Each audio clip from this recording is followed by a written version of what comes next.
Asia.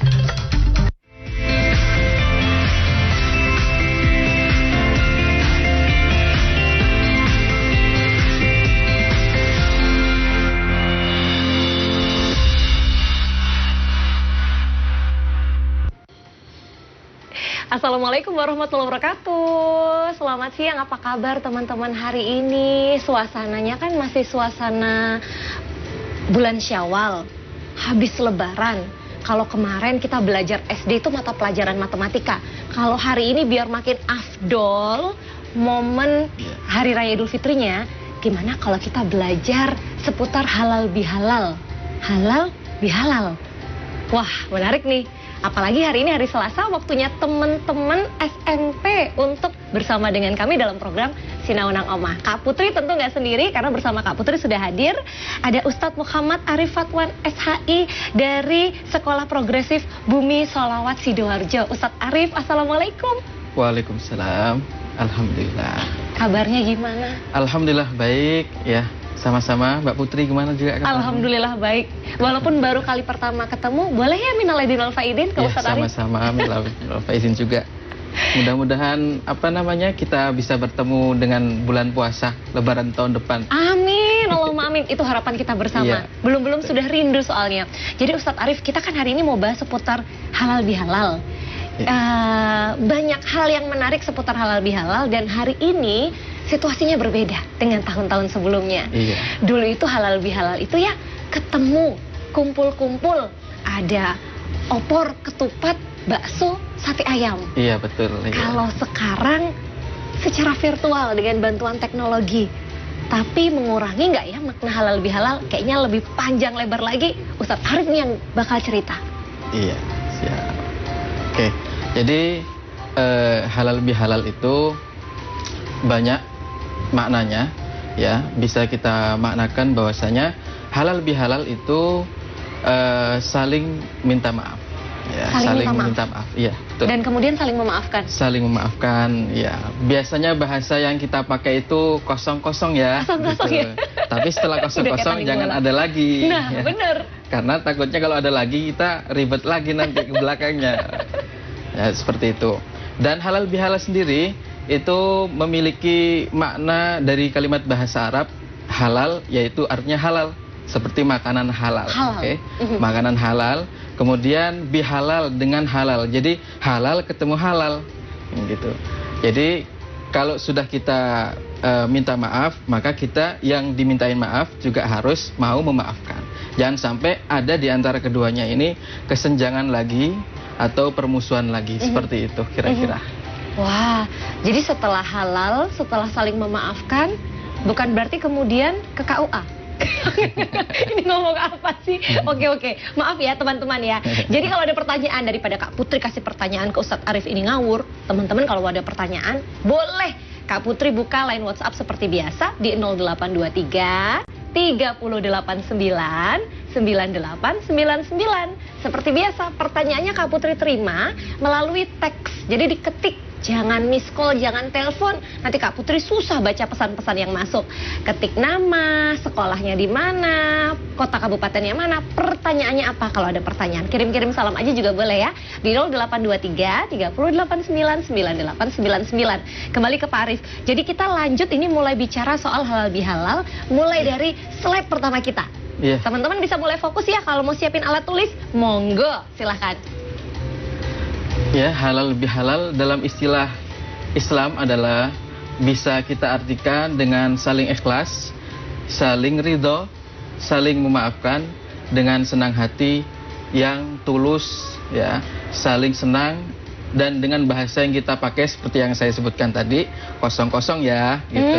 Ya. Lebih tepatnya, halal bihalal bisa adalah sebuah kegiatan silaturahmi di mana diisi dengan saling maaf-memaafkan di dalam momen Hari Raya Idul Fitri, seperti itu. Kemudian halal bihalal ini sudah menjadi tradisi loh bagi masyarakat Indonesia kita yang tercinta ini. Betul. Karena di negara lain saya yakin belum tentu ada tradisi halal bihalal yang seperti kita lakukan setiap tahunnya.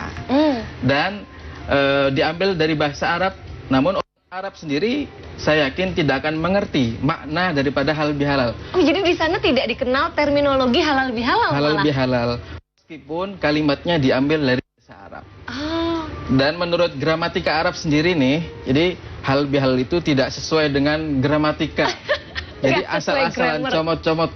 Cuma ini menjadi sebuah kalimat yang betul-betul menjadi Tradisi yang Tradisi. dipegang teguh di Indonesia. Iya, betul sekali. Jadi kita sudah you know I know we know same tentang halal bihalal ya, walaupun Iya. masyarakat Arab sendiri tidak mengenal gramatikal halal bihalal. halal bihalal. Tapi iya. bukan berarti di Arab tidak ada tradisi untuk saling memaafkan, kan ini tradisi umat muslim di seluruh dunia. Iya, betul. Hanya saja penyebutannya ya Penyebutannya, iya betul kalau. penyebutannya. Oke, baik. Kemudian makna halal bihalal bertujuan untuk menciptakan keharmonisan antar sesama manusia. Jadi ketika si anak punya banyak salah dengan orang tuanya, ini momen yang penting, ini momen yang sangat berharga. Ini waktunya untuk kita berminta maaf kepada mereka, orang tua kita dan guru-guru kita. Adik-adik di rumah semuanya, pemirsa JTV juga dimanapun Anda berada, ini juga adalah momen yang terpenting untuk kita berminta maaf kepada mereka. Jangan sampai terlewatkan, karena kita akan ketemu dengan bulan Syawal atau Lebaran atau momen halal bihalal ini di tahun depan. Seperti itu. Saya bayangkan tadi dari penjelasannya Ustadz Arif, berarti kita mulai dari yang paling dekat, Iya, dari betul. keluarga dan kerabat. Iya. Anak kepada orang tua, anak kepada saudara lainnya, Iya. baru kemudian setelah keluarga inti, keluarga besar, Keluarga besar. baru kemudian ke orang-orang yang ada di sekitar, tetangga, teman-teman di sekolah, Betul. dan iya. lain-lain. Iya. Jadi tidak ada artinya minta maaf jauh-jauh kalau yang deket-deket Iya. nggak didatangi atau Nggak dikunjungi didatangi. terlebih dahulu. Ya seperti itu. Oh. Memang. Jadi yang perlu kita perhatikan adalah orang yang terdekat kita. Siapa? Orang tua kita, satu. Kemudian saudara kandung kita. Kemudian Pak D, Pak Le ya, paman, bibi, kemudian kerabat kita, misanan-misanan, itu kan kita pasti itu ada permasalahan di antara mereka, Iya, yang sengaja kita atau tidak. rebutan dan yang betul. lain-lain, ya kan? Tahu aja Selama soal setahun rebutan. seperti itu. Nah, jadi jangan sampai kita terlewatkan itu. Kita harus betul-betul merendahkan ego kita. Kita harus selalu merasa saya yang paling banyak salah, saya yang paling banyak berdosa, saya yang paling banyak berbuat zalim, istilahnya Untuk seperti itu, saya yang harus minta maaf. Ini baru pengantar awal seputar halal bihalal yang ternyata, fun fact, kenyataannya di Arab tidak dikenal secara gramatikal. Tapi nanti, karena masih pengantar, kita akan lanjut obrolan kita di segmen berikutnya. Tetap bersama Sinaunang Omah.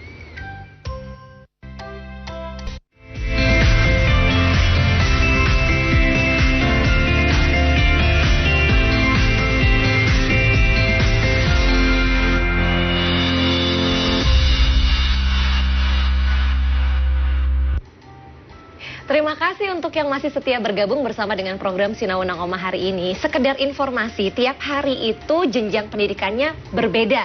Jadi kalau kemarin SD, hari ini SMP, dan tema atau mata pelajarannya juga berbeda. Hari ini kita membahas tentang pendidikan agama Islam, khususnya seputar halal bihalal. Maka seandainya ada pertanyaan yang di luar konteks perbincangan kita pagi ini, kita lagi ngobrolin halal bihalal nih teman-teman, mohon maaf ya, pertanyaannya mungkin nggak bisa dibaca karena belum sesuai tema. Tapi kalau sesuai tema halal bihalal, boleh. Yang mau kirim-kirim salam masih ditunggu di 0823 3089 9899, hanya lewat WhatsApp teks, hanya lewat pesan teks, tentunya dengan mengetik nama, sekolahnya di mana, dan kota kabupaten yang mana. Kalau orang tuanya mau ikutan gabung, boleh sekali. Kita lanjut sama Ustadz Arif, melanjutkan perbincangan kita seputar halal bihalal. Apa yang sebetulnya diajarkan dan menjadi firman Allah terkait perintah untuk melakukan ini? Ya, jadi yang namanya halal bihalal itu memang sudah ada dasarnya. Seperti di dalam hadis bahwasanya baginda Nabi besar Muhammad SAW, beliau pernah bersabda, salasun man kunna fihi hasabahullahu hisaban yasira. Ada 3 golongan yang mana jika kalian wahai umatku berada dalam 3 golongan ini, ya, maka Allah akan menghisap. Jadi kita nanti di akhirat itu kan kita nanti dihisap itu sama Allah SWT. Kita akan diperhitungkan amal kita, kemudian wa adkhalahul jannah, dan kita akan diberikan sebuah fasilitas masuk surga sama Allah. Apa 3 kriteria tersebut? Ya, simak baik-baik. Yang pertama adalah tu'ti man haramaka, kamu memberikan orang sesuatu yang mana orang yang kamu berikan itu adalah orang yang tidak pernah memberikan sesuatu kepadamu. Wah. Orang pelit.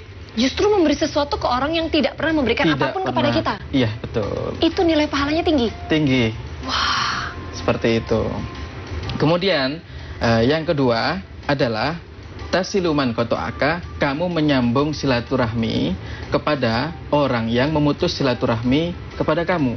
Saudara kita yang jauh ataupun yang dekat, tidak pernah bertegur sapa misalnya ya, tidak bertegur sapa, kemudian sering cekcok ya, kemudian gara-gara hal-hal yang sepele sehingga kita tidak pernah sama sekali datang ke rumahnya meskipun untuk hanya menyapa. Itu termasuk qati'ur rahim, jangan sampai seperti itu. Yang seperti itu kita harus sambung. Jadi ketika kita mendapati keluarga saudara kita yang seperti itu, kita harus merendahkan ego kita. Sekali lagi ya, kita harus merendahkan ego kita. Kita datang, kita ketuk pintunya, assalamualaikum, ini ada hadiah oleh-oleh. Kenapa kita perlu bawa oleh-oleh? Agar rasa cinta yang dulunya saling benci nih, jadi menjadi apa? Cair, suasananya menjadi cair, menjadi tidak ada sekat lagi, seperti itu. Kemudian yang ketiga adalah ta'fu amman dolamaka, kamu memaafkan orang yang berbuat dolim kepadamu. Jadi kita kalau dizolimi, kita kan sering ya, setiap hari mungkin ketemu orang yang mendolim kita, entah itu barang kita diambil, entah gitu kita ini di apa istilah Jawa itu dirasani ya, diomongin. Oh, khususnya ini murid-murid nih sering ngomongin guru ya, hati-hati. Emang nggak pernah ya kalau guru ngomongin murid keceplosan. Jadi ya seperti itu ya, ya jangan sampai adalah antara murid dengan guru saling ngomong-ngomongan. Ini yang ngomongin ke sini, muridnya ngomongin guru, guru ngomongin muridnya. Jadi harus saling apa, ada sayang, rasa cinta antara murid dan guru, antara ayah, ibu dengan anaknya, seperti itu. Kalaupun ada yang diperbincangkan, membicarakan prestasinya boleh. Boleh, ya sangat boleh. Kemudian, jadi penjelasan dari hadis tersebut, kita ini betul-betul dianjurkan oleh Nabi Muhammad untuk selalu menyambung silaturahmi. Jadi momen Lebaran ini bukan hanya momen satu-satunya, tapi yang namanya silaturahmi ini bisa selain Lebaran. Jadi cuma kita ini terbiasa kalau Lebaran atau hal ya seperti itu ya, di samping karena ada liburan ya, masa-masa liburan sekolah seperti itu, jadi disempatkan datang ke sanak family, ke rumah teman, ke rumah tetangga dan yang lain-lainnya, seperti itu. Kemudian makna halal bihalal itu sendiri, saling silaturahmi dan memaafkan. Saya sudah mempelajari bahwasanya istilah halal bihalal ini siapa sih yang pertama kali mencetus atau siapa yang pertama kali memunculkan istilah ini? Jadi banyak sumber ya, banyak sumber yang kita dapatkan. Ada yang bilang dari ini ceritanya, Cuma saya lebih condong bahwasanya yang pertama kali yang menggagas istilah halal bihalal ini adalah beliau, sang tokoh ulama besar di zaman presiden pertama kita, yaitu Presiden Soekarno. Beliau adalah Kiai Muhammad Wahab Hasbullah, salah seorang tokoh pembesar Nahdlatul Ulama, organisasi yang besar di Indonesia yang tercinta kita ini. Jadi ketika itu Presiden Soekarno itu ingin sekali bahwasanya ada pertemuan antara kelompok politik, antara organisasi. Jadi dulu kan ya banyak sekali kegaduhan ya antara politik ini dan itu. Kemudian beliau, Presiden Soekarno ini berpesan kepada Kiai Wahab Hasbullah, wahai Kiai, tolong buatkan saya formula, buatkan saya sebuah kegiatan sekiranya semuanya ini, masyarakat Indonesia ini bisa saling memaafkan, bisa saling kumpul dan saling kumpul dan suasana cair ya, tentunya seperti itu.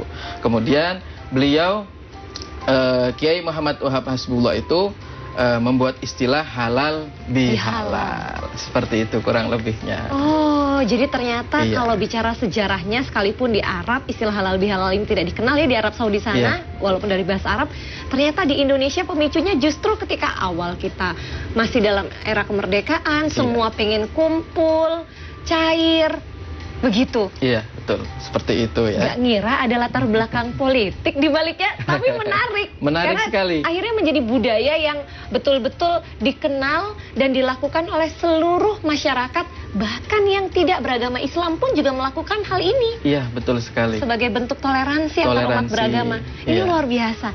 Selanjutnya Ustaz Arief.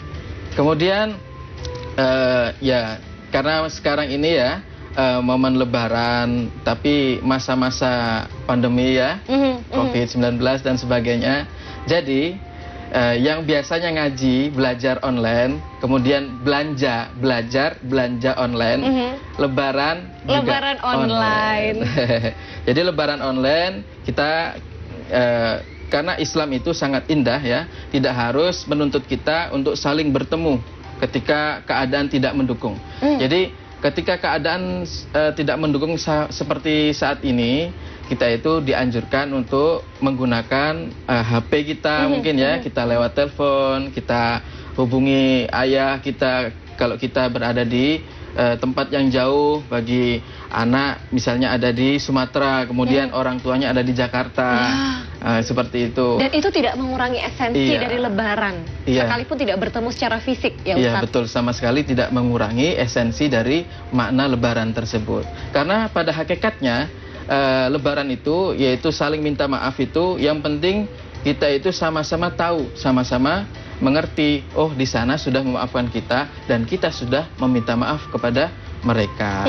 Adapun cara-caranya kita bisa memakai cara apapun. Seperti itulah fleksibelnya agama Islam ini. Wah, semakin menarik dan ada banyak pertanyaan menarik juga sudah masuk di 0823 3089 9899 lewat WhatsApp. Segmen berikutnya sambil Ustaz Arief melanjutkan perbincangan kita seputar halal bihalal, saya juga pengen banget baca pertanyaan-pertanyaan yang masuk. Ternyata yang gabung nggak cuma teman-teman SMP aja, tapi kakak-kakaknya, orang tuanya, pak de budenya ikutan gabung juga. Jadi tetap bersama Sinaunang Omah biar kita bisa lanjut keseruan kita ngobrolin halal bihalal hari ini.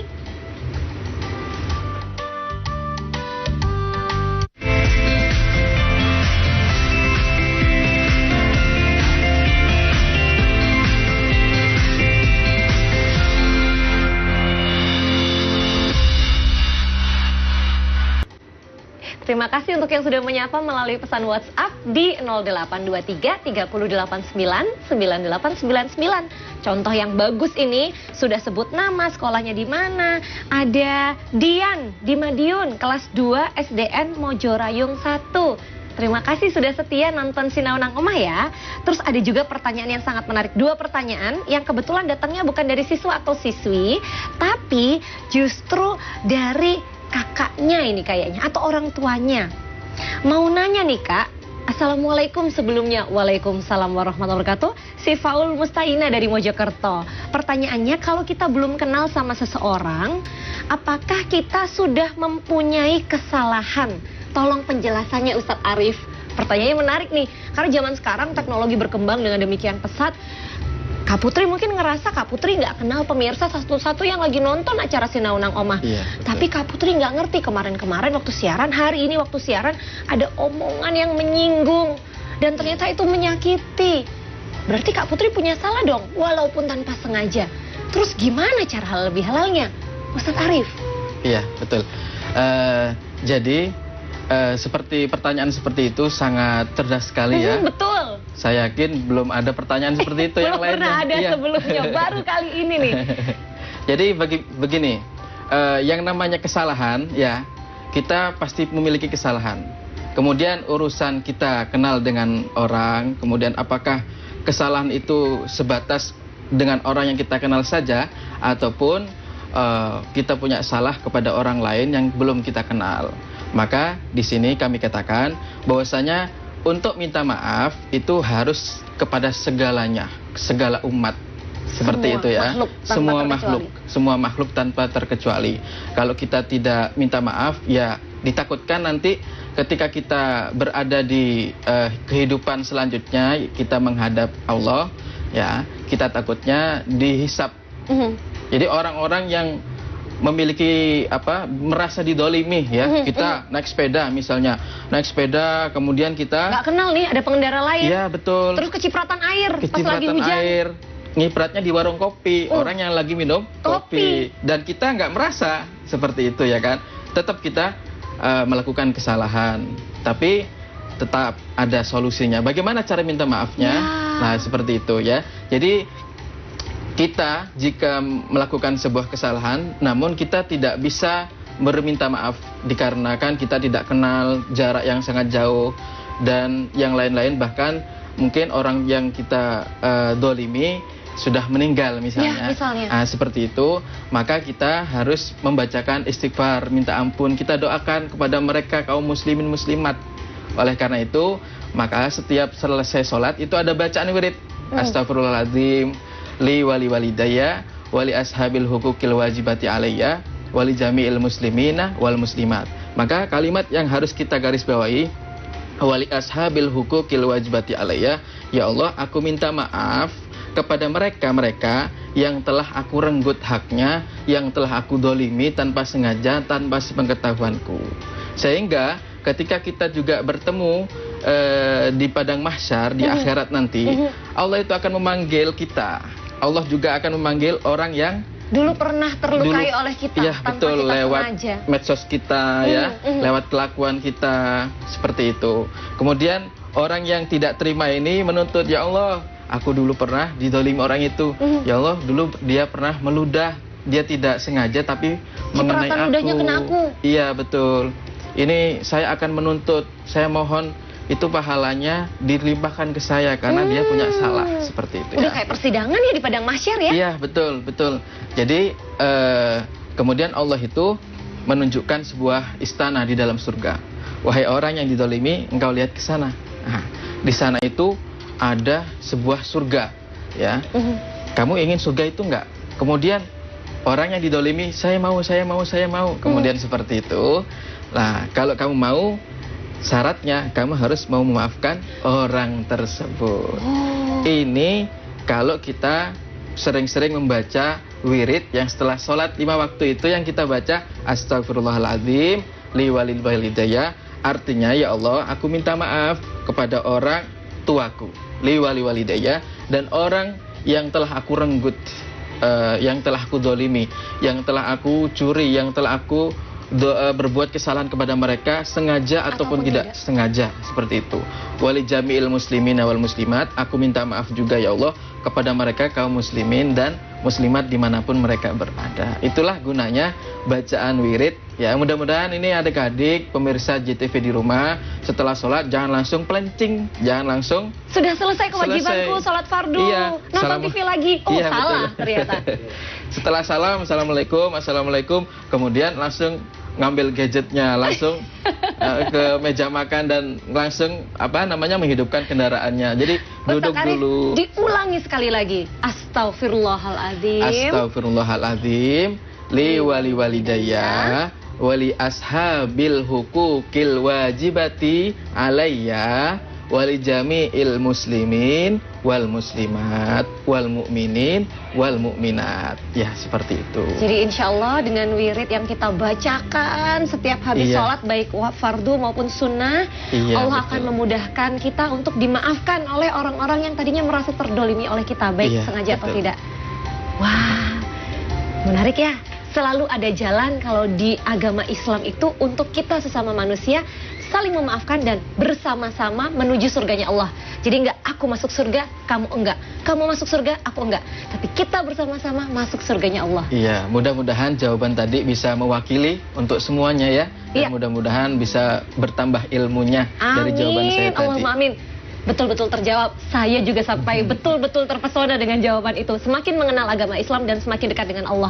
Nah, pertanyaan berikutnya ini ada juga yang menarik. Coba saya baca dulu. Karena setelah pertanyaan tadi ada... Nah, Assalamualaikum Bu Rahma di Sawot Ratat Sidoarjo. Halal bihalal tahun ini berbeda. biasanya saling mendatangi, tapi ini kemarin malah diarahkan untuk menutup pintu rumah. Iya. Kan ini bertentangan dengan ajaran. Masa dengan tetangga tidak saling bertemu, rasanya sungguh tak enak sekali. Kalau saya, pintu rumah saya terbuka, Bu. Tapi kalau ada lalat masuk, ditutup lagi. Jadi sebetulnya berkaitan dengan situasi sekarang, kita Iya. tetap ingin menjalin tali ukhuwah Islamiyah dengan tetangga, Iya, tapi di betul. saat yang sama kita tidak mungkin bertemu dekat secara fisik. Iya. Gimana solusinya, Ustadz? Jadi seperti ini, demi menjaga keselamatan, ya kita harus menjaga jarak dan semua peraturan dari pemerintah harus kita taati. Apa di depan rumah perlu ditulis kawasan wajib masker misalnya? Nah, jadi pemirsa GTV dimanapun Anda berada, adik-adik dan semua teman-teman. Jadi kalau masalah seperti itu, ya memang banyak tokoh ulama berbeda pendapat, Punya pandangan yang berbeda. punya pegangan sendiri, punya pandangan sendiri ya. Jadi bagaimana sih kalau kita menyikapi hal seperti itu? Oke, sekarang kalau ada tetangga, ini kita bertetanggaan ini Mbak Putri ya. Kemudian Mbak Putri ini sangat takut banget. Apakah Parno. salah? Iya, apakah salah sikapnya Mbak Putri yang seperti itu Dalam situasi ditutup? sekarang. Iya, kemudian. Nah, perlu kita garis bawahi yang boleh masuk seperti di rumah kita, ya, yang boleh bertamu di rumah kita. Kalau bisa ya hanya orang-orang yang terdekat kita. Jadi kita boleh menutup, tapi jangan untuk segalanya orang. Oke. Bahkan orang tua kita sendiri mau datang ke rumah kita, jangan, nak, saya mau silaturahmi anak orang tuanya. Orang tuanya nih Iya. datengin ketuk pintu rumah Iya. anaknya, Iya. nggak dikasih buka pintu. Seakan-akan mau didatengin sama malaikat Israel. Ketakutannya seperti itu ya. Padahal jangan masuk rumah kami nggak mau nularin COVID ke bapak ibu misalnya. Wow. Iya, seperti sampai itu kayak sangat gitu. sangat ekstrim kalau menurut saya. Iya. Jadi solusinya bagaimana, Ustadz? Solusinya kita tetap membuka, Ya. tapi kita harus memilih orang. Jadi jangan seluruh orang kita terima. Kalau orang yang jauh kita stop dulu. Kita lewat daring, kita Ya. lewat telepon ya. Kita video call kan sama aja itu. Supaya bahan bakar minyaknya nggak terpakai ya. Dan sangunya bisa ditransfer. Bener, setuju. Kemudian kita tetap harus mematuhi peraturan standar COVID-19, peraturan kesehatan ya, yaitu pakai masker. Kita sediakan di rumah kita hand sanitizer. Kemudian kita ketika duduk di dalam rumah ya usahakan ada jarak juga, seperti itu. Ya. Jadi ada langkah yang bisa dilakukan, tidak serta-merta menutup begitu saja pintu Tidak rumah. serta-merta menutup. Jadi sangat ekstrim kalau menurut saya. Jadi kita harus pilih mana yang kita persilahkan, Ya. mana yang kita stop dulu, kemudian kita terima kunjungannya atau silaturahminya setelah masa pandemi ini berakhir. Masya Allah, mudah-mudahan terjawab ya pertanyaannya ya. Ini yang menarik, ada bintang di MI Arudoh Malang kelas 1. Iya. Kenapa silaturahim kok disebut halal bihalal? Apa ada yang haram silaturahimnya sehingga disebut halal bihalal? Kayaknya baru bergabung, jadi tadi dia mengikuti penjelasan di segmen pertama. Tapi tidak apa-apa, sekaligus menjawab pertanyaan banyak orang. Iya, jadi Apa yang haram kemudian menjadi halal dengan halal bihalal? Jadi halal bihalal itu atau silaturahmi, Ya. ya halal bihalal silaturahmi. Kenapa kok bisa diambil jadi halal bihalal? Halal bihalal itu adalah sebuah momen setelah Lebaran Idul Fitri. Kalau setelah Idul Fitri di bulan, misalnya di bulan Maulid, tidak ada halal. Masya Allah, pertanyaan yang masuk lewat WhatsApp di 0823 389 9899. Bagus, dan semuanya menarik sesuai dengan tema kita hari ini, halal bihalal. Ustadz Arief, sebelum nanti kita melanjutkan simpulan ya obrolan kita, karena masih banyak sekali pertanyaan masuk. Salah satunya dari Azza di Lamongan. Pertanyaannya bagus banget nih Ustadz. Bagaimana cara menanggapi orang yang bertanya pada saat halal bihalal dan pertanyaan yang diberikan itu justru mengganggu niat luhur menjalin ukhuwah Islamiyah atau silaturahmi? Iya. Misalnya nih Ustadz, kok sekarang gendutan? Loh, kok belum nikah? Loh, kok belum punya anak? anak satu kurang, tambah lagi. Dan pertanyaan-pertanyaan semacam itu yang kita datang tujuannya untuk silaturahmi, tapi yang terjadi justru sakit hati. Gimana Ustadz? Nah, itu pertanyaan sangat bagus juga. dan banyak ditanyakan. Iya, dan itu terjadi di lapangan. Betul, di lapangan sepak bola, oh enggak, lapangan pertemuan silaturahmi atau halal bihalal. Gimana Ustadz? Jadi seperti ini, yang namanya silaturahmi itu ada etikanya. Oke, etika silaturahmi. Kita perlu perhatikan etika silaturahmi. Jadi kalau yang kita datangi ini adalah teman atau keluarga atau saudara yang tidak baperan, ya ini bahasa anak sekarang nih, yang nggak baperan, kita mau ngomong bagaimanapun dia nggak akan diambil hati, nggak akan sakit hati. Oke, nggak apa-apa, silakan. Jadi kita mau mengucap bagaimanapun mereka akan memahami. Adapun kalau kita datang ke tempat keluarga, saudara, tetangga, teman dan yang lain-lain, yang mana mereka ini punya hati perasaan yang baperan. Nah ini. Jadi kita harus tahu kondisinya dulu. Kemudian jika kita terlanjur Ustadz, kita datang atau kita malah keadaan sebaliknya. Kita ini datang kepada sebuah keluarga, terus keluarga ini mengucapkan kalimat-kalimat yang kita baper. Nah, bagaimana? Kita sendiri harus mengondisikan hati kita. Perlu tidak dikonfirmasi, mohon maaf saya tidak nyaman menjawab pertanyaan itu. Seandainya begitu bagaimana? Jadi on the spot nih Ustadz, kita nggak nyaman dikasih pertanyaan yang tujuan kita datang untuk memperkuat silaturahmi, tapi karena pertanyaan itu menyakiti hati, kita jadi pengen ngomong, mohon jangan bertanya tentang itu lagi karena saya tidak nyaman. Itu gimana Ustadz hukumnya? Kalau di seperti itu kayaknya kurang elok, kurang etis ya. Jadi mending diem aja. Diem aja, kita harus bisa mengondisikan hati kita. Sekaligus ya, niat latihan nih. Jadi latihan. Betul. Kan memang tujuannya maaf-maafan ya. Iya betul. Masa kita datang ke rumah ini diomongin seperti itu, sakit hati. Kesini sakit hati, kesini sakit hati. Akhirnya kita males dah, nggak mau malas ke rumah itu, akhirnya tidak terjadi saling silaturahmi gara-gara kesalahan kita sendiri. Jadi latihan berpikir positif, pertanyaan itu sebetulnya bentuk kepedulian. Kok belum nikah? Jawabannya mohon doa ya, sampai sekarang belum ketemu jodohnya. Betul, iya. Oh gitu ternyata. Iya. Jadi kita anggap mudah-mudahan mereka itu adalah mendoakan kita. Ketika kita datang ke rumah orang, kamu kok agak kurusan? Padahal kita pengennya gemuk nih. Kok kamu terlalu gendut sih? Kok kamu belum punya pasangan? Sudah punya pasangan, sudah menikah, kok belum punya anak? Sudah punya anak, kok belum punya cucu? Udah tua-tua pada ketemu misalnya gitu ya. Jadi kita harus tetap mengondisikan hati. Ya, kita harus belajar sabar. Jangan kita biarkan gitu aja bapernya kita. Ya, kemudian kita harus tetap menjaga silaturahmi kepada mereka. Insya Jadi Allah, bukan alasan. Iya, insya Allah mereka akan tahu sendiri, akan mengerti bahwasanya kita ini orang baperan. Tolong jangan diomongin gitu ya. Seperti itu. Pertanyaan menarik lain datang dari Kendari, Sulawesi Tenggara. Wow, luar biasa. Apa kabar Kendari? Ustadz, bagaimana hukumnya minta maaf tanpa berjabat tangan? Memangnya minta maaf harus berjabat tangan? Nah, pertanyaannya dibalik. Apakah minta maaf harus dengan berjabat tangan? Dan bagaimana hukumnya apabila minta maaf tanpa berjabat tangan? Oke, jadi minta maaf banyak cara sih. Yang paling afdolnya memang berjabat tangan. Nah, urusan berjabat tangan ini ya. Ada aturannya ya? Ada aturannya. Kalau bukan muhrim malah jangan jabat tangan ya? Ada SOP-nya seperti itu.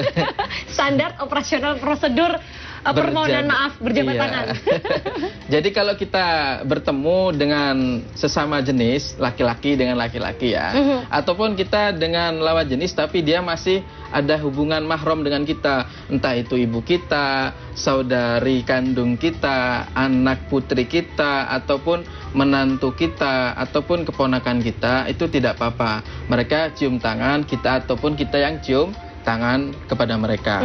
Kemudian sesama perempuan seperti itu. Jadi boleh berjabat tangan jika ada hubungan mahram atau hubungan keluarga.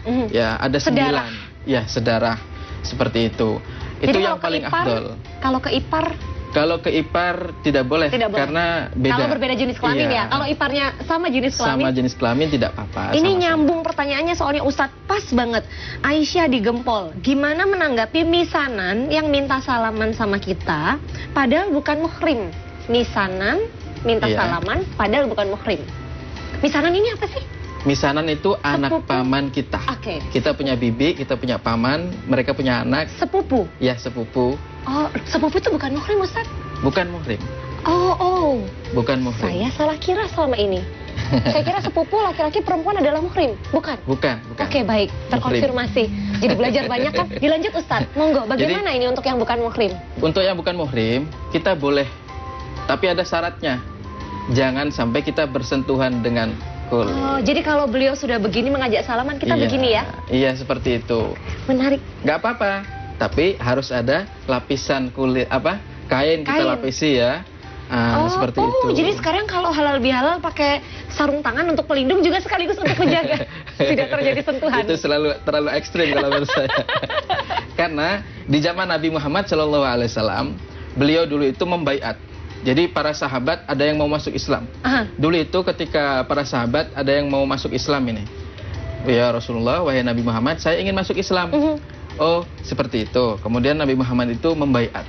Jadi dulu itu kalau sahabat ingin masuk Islam dibaiat. Baiatnya Dan seperti baiat apa? itu dijabat tangan. Seperti kayak ada perjanjian seperti itu ya. Oh. Ya, Dan perjanjian. itu berlaku untuk sahabat-sahabat yang muslim. Yang muslimah bagaimana? Yang muslimah, Nabi Muhammad itu tetap berjabat tangan tapi menggunakan alas.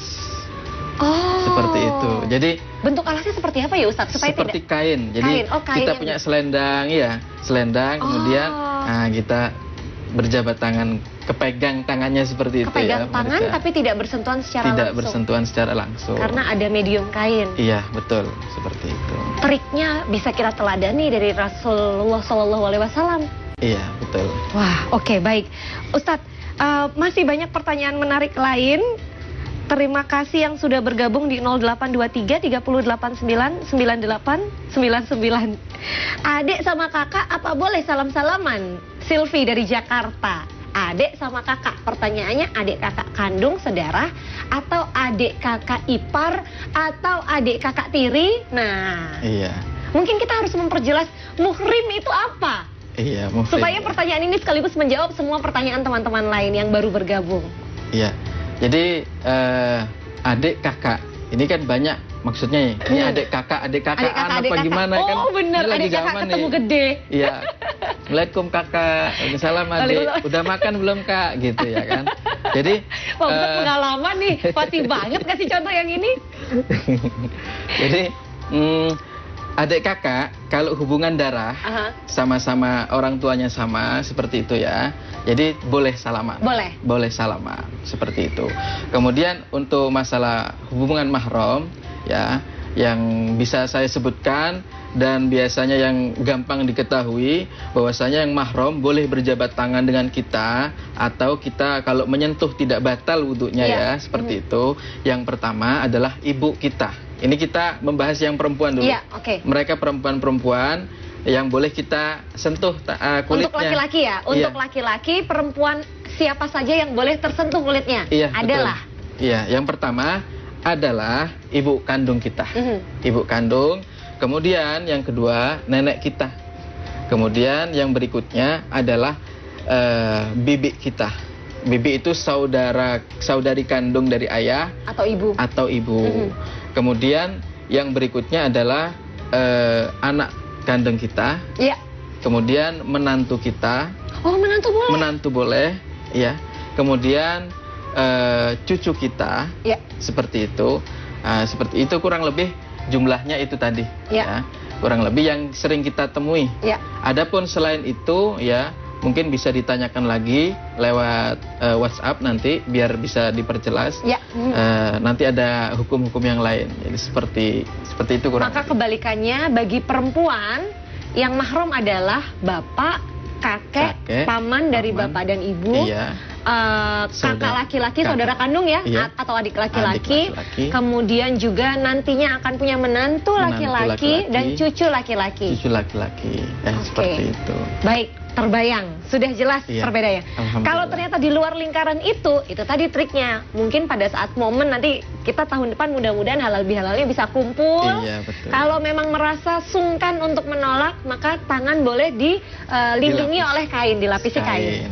Oke, karena kalau pakai sarung tangan nanti ekstrim. Dikira baru pulang dari mana gitu, praktek di mana. Oke, baik.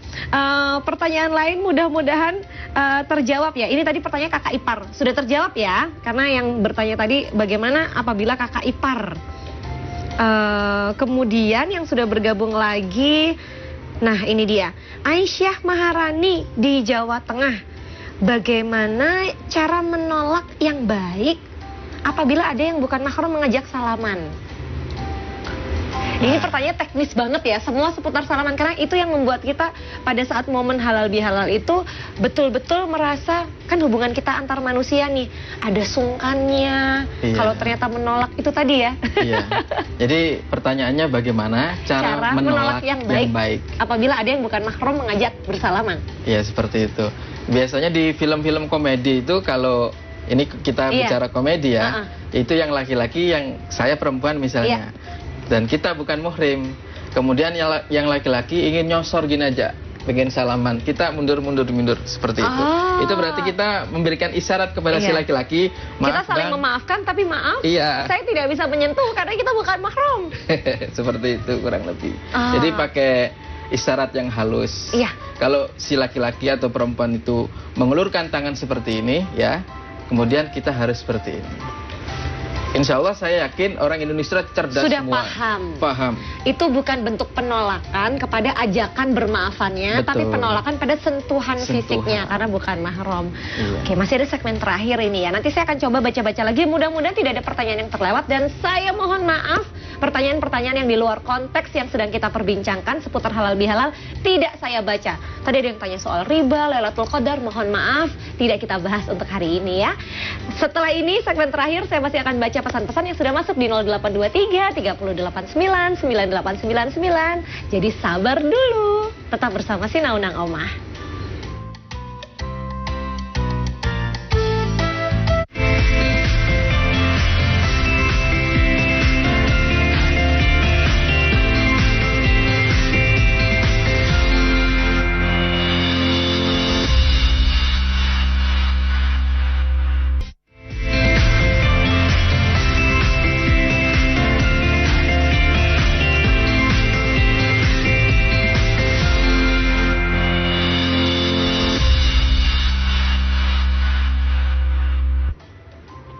Ada banyak pertanyaan terkait berjabat tangan, tapi kita sudah bahas seputar mahram dan bukan mahram. Yang ini di luar jabat tangan, pertanyaan yang sangat menarik. Ustadz Arif mohon bimbingan, kami tidak bersilaturahmi dengan saudara kami yang lebih tua, karena kami sudah dibohongi. Lebih tepatnya saudara kami tidak menepati janji sehingga menyebabkan kesusahan bagi kami. Apakah dalam hal ini kami berdosa? Mohon penjelasan dari Arianti di Jawa Timur. Ya, terima kasih. Mungkin bisa diulangi, itu yang minta maaf itu yang saya dan keluarga Iya. tidak bersilaturahmi ke kakak saya karena kakak saya sudah menyusahkan keluarga saya. Iya. Dan kami sakit hati karena kesusahan yang disebabkan itu. Oke. Terima kasih pertanyaannya, ini sangat biasanya ini terjadi ya. Iya. Terjadi di keluarga siapapun, saya yakin seperti itu ya. Apapun kasusnya, ini berpotensi terjadi, namanya saudara. Sangat berpotensi. Sampai bahkan ada yang mengatakan, saya tidak akan meminta maaf kepada kakak-kakak saya karena dia sudah berbuat salah yang membuat saya sakit hati banget. Betul. Gitu, seperti itu ya. Itu sebenarnya jangan sampai terjadi. Sekali lagi saya ulangi, yang namanya ego kita harus rendahkan. Iya. Ego kita harus rendahkan, apalagi kita sebagai adik ya. Kita sebagai adik, meskipun kakak-kakak kita itu punya salah, kita tetap menyambangi atau datang ke rumah mereka. Adapun mereka memiliki salah dan kita sudah ingat betul kesalahan mereka, tapi mereka kok tidak mengucap sepatah kata pun, "Dek, saya minta maaf ya karena saya sudah melakukan ini." Nah, seperti itu kita harus betul-betul kuat. Kita kuat, yang namanya silaturahmi antara persaudaraan jangan sampai terputus. Jadi meskipun bagi adik yang bisa mengaplikasikan sikap yang seperti itu, saya acungi jempol, berarti dia ada orang yang lebih dewasa daripada kakaknya. Berdosa tidak sih seandainya memutuskan untuk jadi memaafkan tapi tidak bersilaturahmi ke rumah kakak? Misalnya nih, memaafkan tapi tidak sowan ke rumah kakak. Karena sudah mungkin belum berdamai dengan kejadian yang terjadi, tapi sudah memaafkan. Adapun urusan memaafkan, kalau jika sudah sama dia sudah memaafkan sang adik, seharusnya sudah memaafkan istilahnya. Betul, ya sudah, memang seperti itulah perilaku kakak-kakak saya sudah mengetahui. Tapi kalau saya ke sana, saya enggak gitu kan. Nah, seperti itu tidak berdosa, tidak salah. Kenapa? Karena mereka yang paling banyak salah. Ini kalau menurut versi sang adik dan kita tinjau, oh berarti sang adik tidak pernah berbuat salah. Yang banyak salah itu adalah sang kakak. Seperti itu ya. Jadi meminta maaf tetap sekalipun bukan posisi kita yang salah, tetap memaafkan sekalipun itu sangat menyakitkan. Dan kalau memang belum silaturahmi, ini kan momennya pas ada pandemi ya. Memang jadi ada alasan buat nggak sowan. Tapi jangan pernah sampai terjadi silaturahmi itu terputus, apalagi dengan yang merupakan mahram kita. Ustadz, waktunya habis nih, mohon maaf ya. Nggak kerasa kita sudah ngobrol banyak sekali, dan insya Allah mudah-mudahan saya pribadi merasa mendapatkan manfaat dari apa yang kita pelajari bersama hari ini. Halal bihalal tahun ini beda, tapi tidak mengurangi makna bahwa kita sesama manusia, apalagi yang kita saudara, sesama umat muslimin ya, muslimah, harus selalu saling memaafkan dalam momen apapun, khususnya di Hari Raya Idul Fitri. Ustadz, terima kasih banyak. Salam untuk kawan-kawan Bumi Sholawat Sidoarjo. Insya Allah ketemu lagi tahun depan atau dalam waktu dekat. Saya Rizkyadi Putri mohon maaf apabila ada banyak pesan yang belum terbaca karena waktu yang terbatas. Insya Allah kita ketemu lagi besok dengan tema yang berbeda. Sinaunang Omah untuk teman-teman SMA jam 10.30 sampai 11.30 waktu Indonesia Barat. Selamat siang. Wassalamualaikum warahmatullahi wabarakatuh. Sampai jumpa.